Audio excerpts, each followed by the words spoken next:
Guerre en RDC, le Rwanda sous le feu des sanctions internationales. La guerre en République démocratique du Congo, RDC, est l'un des conflits les plus complexes et prolongés d'Afrique. Depuis plusieurs décennies,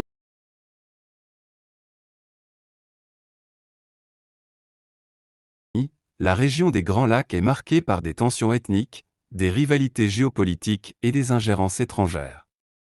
Récemment, le Canada, le Royaume-Uni, les États-Unis et l'Allemagne ont imposé une série de sanctions contre le Rwanda, accusé de soutenir les rebelles du M23 dans l'est de la RDC. Cet article explore les causes de ces sanctions, leur historique, ainsi que leurs implications sociopolitiques et militaires. Communiqués qui se multiplient, aides suspendues. La pression internationale est de plus en plus manifeste contre le Rwanda. Le pays est allié au groupe armé M23, en pleine offensive dans l'est de la RD Congo. Pourquoi sanctionner le Rwanda? Le Rwanda n'a jamais admis son soutien militaire au groupe armé M23. Cependant, un rapport d'experts de l'ONU publié en juillet 2024 estime qu'environ 4000 hommes des forces rwandaises sont déployés dans l'est de la RD Congo. Kinshasa accuse Kigali de vouloir piller ses nombreuses richesses naturelles dans la région. Le Rwanda nie et affirme vouloir éradiquer des groupes armés, notamment créés par d'ex-responsables Hutus du génocide des Tutsis au Rwanda en 1994, qui selon lui menaceraient sa sécurité. Sanctions principalement économiques et militaires. Le 21 février 2025, l'Union européenne annonce la convocation de l'ambassadeur du Rwanda auprès de l'UE. Elle condamne l'offensive du M23 et exhorte le Rwanda et toutes les parties au conflit à cesser immédiatement les hostilités et à revenir au dialogue. La veille, le ministère allemand des Affaires étrangères convoquait l'ambassadeur rwandais à Berlin. Selon lui, la présence des troupes rwandaises en RD Congo constitue une violation du droit international. Ce mardi 4 mars, l'Allemagne annonce suspendre ses nouvelles aides au développement au Rwanda. Le 3 mars, le ministère canadien des Affaires étrangères publie un communiqué dans lequel il condamne la présence de la force de défense du Rwanda en RD Congo et son soutien au M23. Il affirme que la présence du Rwanda chez son voisin constitue une violation flagrante de l'intégrité territoriale et de la souveraineté de la RD Congo et de la Charte des Nations Unies. Le texte publié annonce également la suspension de nouveaux projets économiques gouvernementaux et la délivrance de permis pour l'export au Rwanda de biens et technologies réglementées. Sa participation à des événements qui se tiendraient au Rwanda est remise en cause. Le 25 février, le Royaume-Uni annonce une suspension de l'aide financière directe. Les fonds destinés au Rwanda seront suspendus en l'absence de progrès significatifs, à l'exception des programmes britanniques destinés aux personnes les plus pauvres et les plus vulnérables dans le pays. Le Royaume-Uni a également déclaré qu'il prévoyait de se coordonner avec ses partenaires sur de potentielles nouvelles sanctions. Les États-Unis ont également annoncé des sanctions financières. Elles visent spécifiquement James Kabarebe, le ministre rwandais de l'intégration régionale. Il est accusé d'orchestrer le soutien du Rwanda au mouvement du 23 mars, M23, dans l'est de la RD Congo. Le communiqué du ministère américain des Finances souligne que James Kabarebe est une personnalité politique et militaire de premier plan qui a joué un rôle essentiel dans les conflits en RD Congo ces 3 dernières décennies. Sans prendre de sanctions, le Conseil de sécurité de l'Organisation des Nations Unies a condamné le 22 février le Rwanda pour son soutien à l'offensive du M23. Il réclame le retrait immédiat de ses troupes. La résolution condamne fermement l'offensive et l'avancée en cours du M23 au nord Kivu et au sud Kivu avec le soutien des forces de défense rwandaises. Elle a été adoptée à l'unanimité. Des sanctions encore en discussion. De son côté, l'Union européenne a déjà suspendu ses consultations en matière de défense avec le Rwanda. Lundi 24 février, réunis au Parlement européen pour décider de sanctions contre Kigali, les ministres des Affaires étrangères ont exhorté le Rwanda à retirer ses troupes de RD Congo.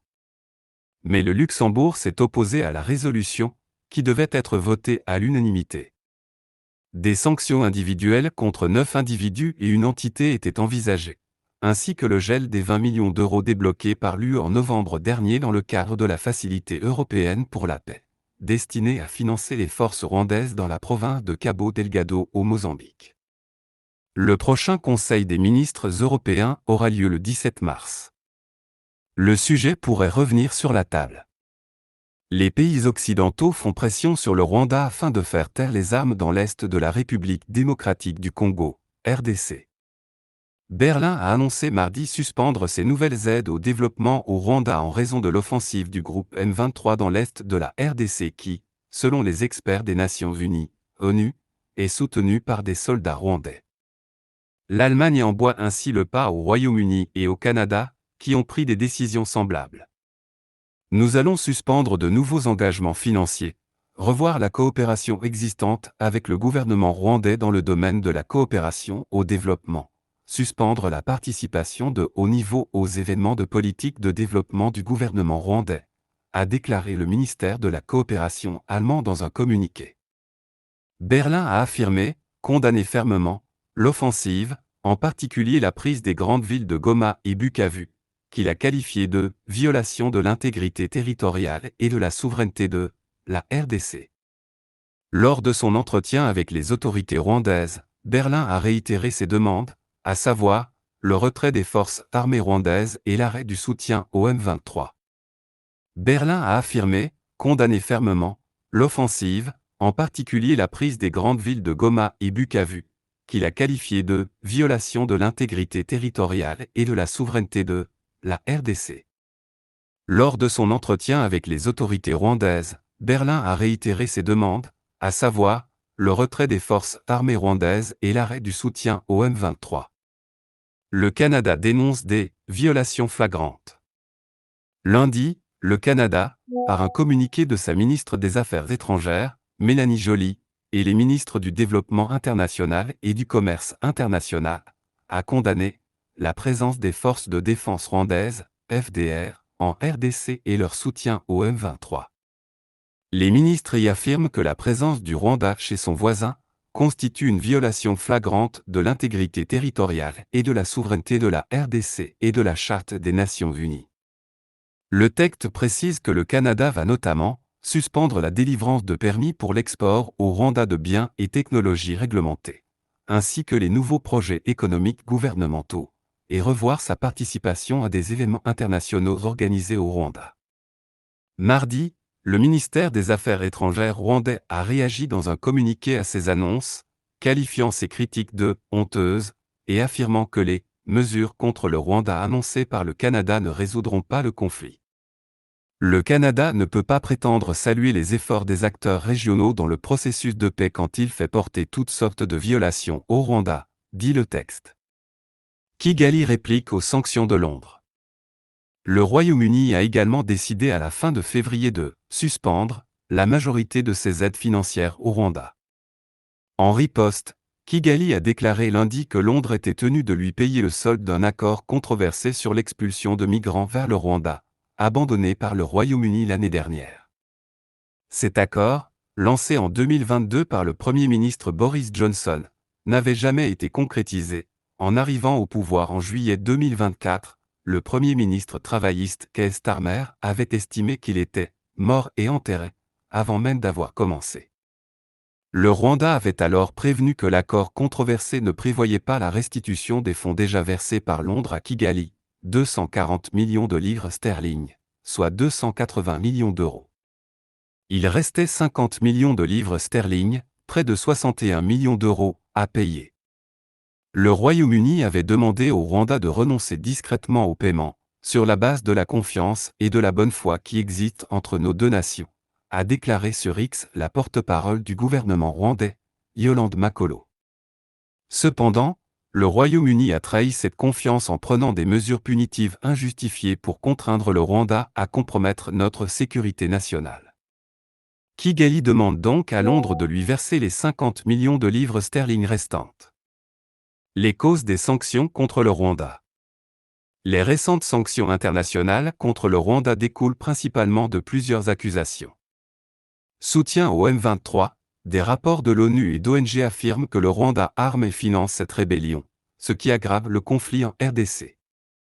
Exploitation illégale des ressources minières. Kigali est accusé de piller les minerais congolais, notamment le coltan et l'or, alimentant ainsi une économie de guerre.